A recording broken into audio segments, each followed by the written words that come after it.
What's up, everyone? It's Dakota, and today we're going to be going over another modern deck. And this week, kind of like last week, is a deck that has kind of stood the test of time and found ways to stay relevant in the modern format, which is kind of hard to do for a lot of decks to have like that longevity, quintessentially from like the start of the format itself all the way up till now.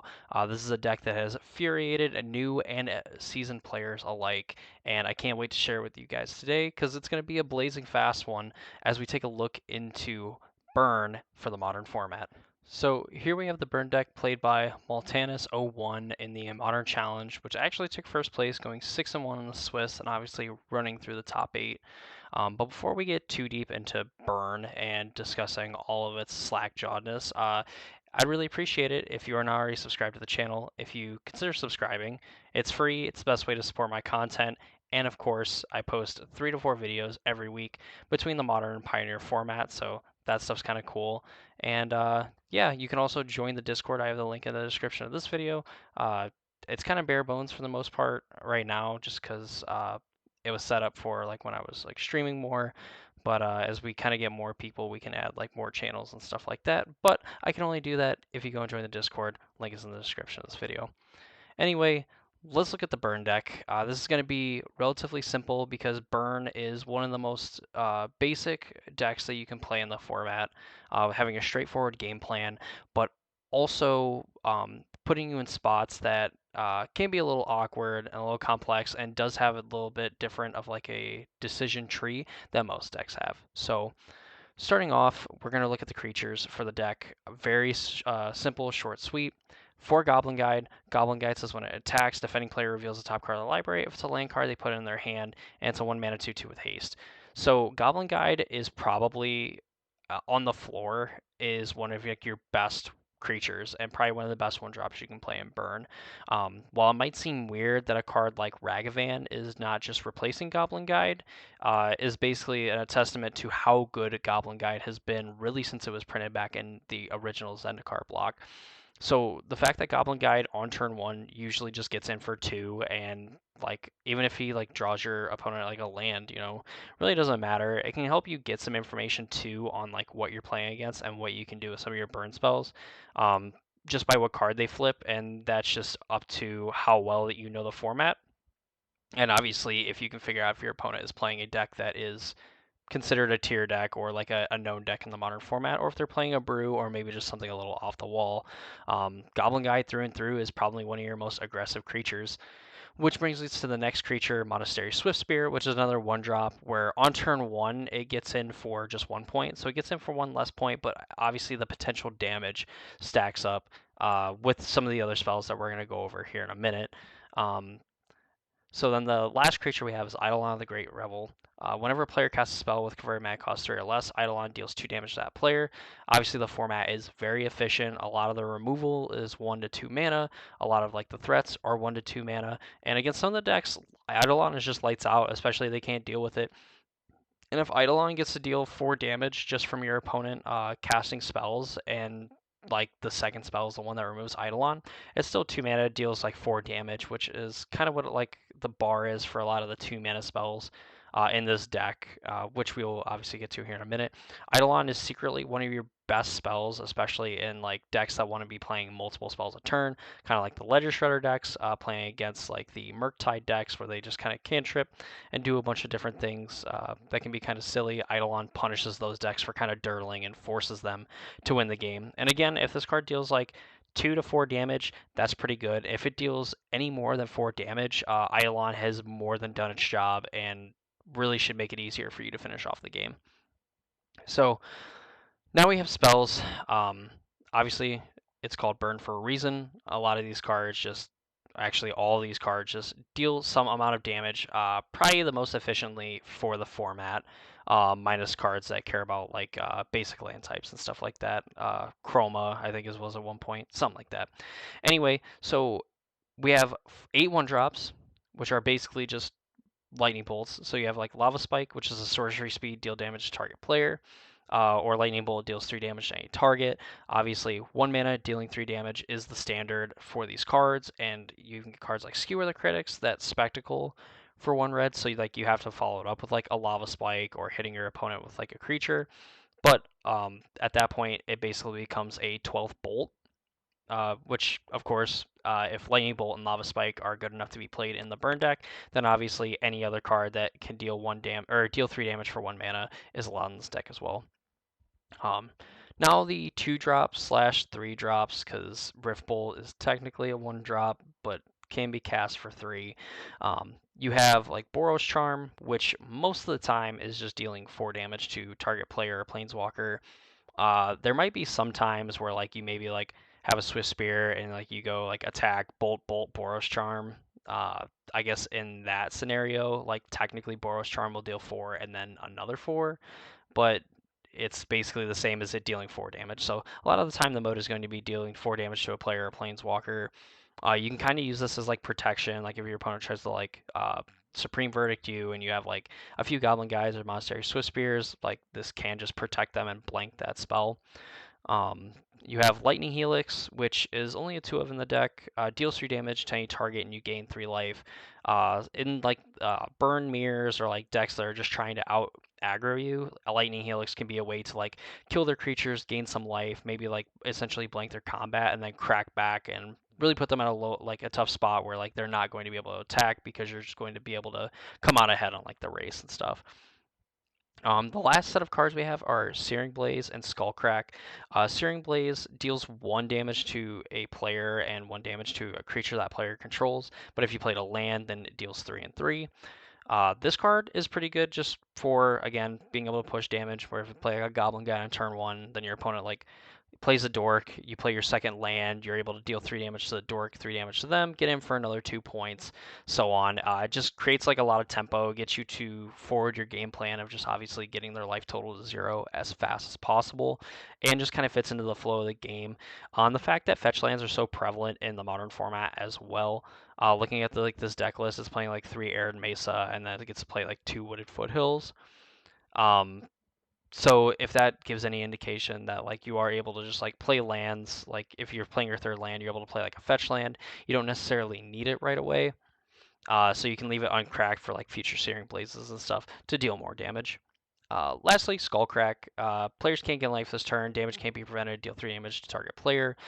This is very good in specific with like Omnath, Locus of Creation, I believe it is, where obviously if your opponent just like plays a land, you're able to Skullcrack them and stop them from getting the life. Obviously, if they like play a fetch land, it's not really going to work out in your favor. But this is like something you can do against some of those life gain decks, um, specifically like the 4-color elementals and things like that. Rift Bolt should have went over it with like the 1-drops because like really you suspend it for 1, you put a 1 time counter on it, and then your upkeep it comes off suspend and you get to deal 3 damage to any target. Um, yeah, pretty cut and dry. Like you can spend 3 mana to Rift Bolt your opponent, but you're either A, on hard times if that is happening, or B, you're just winning the game. So it's kind of a 50-50 on if that's good or not. 20 lands, and of course I missed this Bloodstained Mire while I was just talking about the fetch lands. So the deck plays 6 fetch lands, it looks like total. 3 Arid Mesa, 2 Wooded Foothills, a Bloodstained Mire. A lot of the time, like, if as you kind of notice, like, this deck is not playing any basic planes. So, like, Arid Mesa, like, Bloodstained Mire, and, like, Wooded Foothills, all can fetch, like, mountains and, like, your Sacred Foundries and things like that, which obviously are the most important because uh, this deck is basically just base red with 6 white cards in the main deck. 4 Sunbaked Canyon. Obviously, you could sack it, draw a card. Some of these decks do play a Fiery Islet, which is essentially just another red mana source that can draw a card later, which can be very, very important. Inspiring Vantage, obviously just a way to get like fast mana. Sucks in the later turns, but really you're only hoping to draw 3 lands, and Vantage comes into play as long as it is like your 3rd land played. So that's good. 3 mountains, 2 Sacred Foundries round out the mana base. The sideboard normally is just kind of like ways to shore up some kind of matchups. Burn does seem like the deck a lot of the times that wants to win game 1. And usually when it wins game 1, it has a pretty easy time stealing game 2 or game 3 because most people like respect that and like some of the other aggressive decks by playing different life gain cards, like if they're playing like Obstinate Baloth or they're playing Scavenging Oozes and things like that, or the decks are just naturally playing like the Omnath Locust Creation. So we're looking at cards like Path to Exile that obviously are just cheap removal. Just gets things out of the way, get in with our creatures, try to push that damage as much as possible. Roiling Vortex deals a damage to each player on their upkeep. You can pay a red, and your opponents can't gain life this turn. And there is some cases where your opponent tries, or a player tries to catch a spell that costs no mana and it just deals 5 damage to them. A lot of times people will just forget that this is something that happens, and I've seen plenty of times of people playing on Moto where there's a Roiling Vortex in play and they just cast something for free and they get domed for 5. And 5 is a lot of damage, especially for a 2 mana spell. So like if this just gets to obviously deal 6, 7, 8 damage on its own, a few turns, pass by of this dealing damage and your opponent casting a free spell, which is, I would say, pretty common, like in the format, at least in a format where people are playing baubles, you're going to get people from time to time with Vortex. Deflecting Palm says a source of your choice would deal damage to you this turn. You prevent that damage, and then if the damage is prevented this way, Deflecting Palm deals that much damage to source's controller. This gets around like both Emeralds. Like both Emeralds have like one has protection from colored spells, the other one has protection from instants. This actually just chooses a source. It does not target a source, so technically you're able to get around like those protection clauses and things like that. And of course, 13 or 15 your opponent respectively, which a lot of times just steals the game. 2 mana deal 15 is pretty good, as it turns out. Sanctifier Envec and Smash the Smithereens round out the sideboard slot. Obviously, Sanctifier Envec just getting to deal with like some of like the Rakdos mid range or like the base red decks and stuff like that.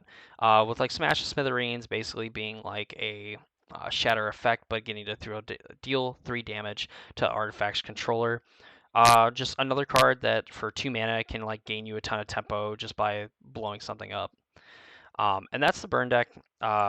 I think it went through that pretty quickly, to be honest with you. Probably not as fast as other decks, but this is pretty cut and dry. But there's a lot of scenarios where some of this stuff is relevant. While burn isn't the first deck, I would say like if you're absolutely trying to win and you want to play the best deck, burn by no means is the best deck in the format.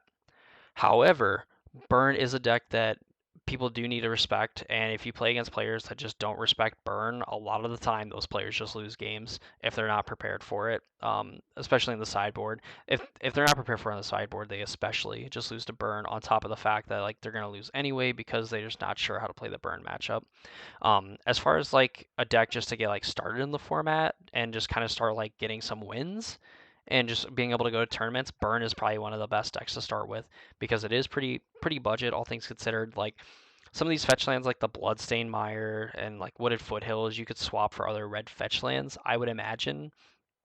Uh, and that would bring the cost down of the deck maybe by like $50 or something like that, which $450 for like a modern deck that is pretty good in the format and just always kind of is good is definitely a good place to start.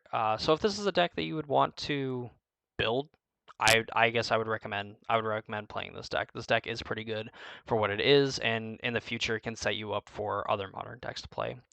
But let me know what you think of burn in the comments of this video. Of course, I always want to hear what people have to say, what people think, get some discussions going. Maybe if you play burn yourself, if there's any tips for other burn players, or if you just really hate burn, go ahead and leave it in the comments. I know I hate burn. I hate playing against burn. It always feels miserable, and I always find a way to lose to it, even though like I respect the ever-living crap out of it. So there's that.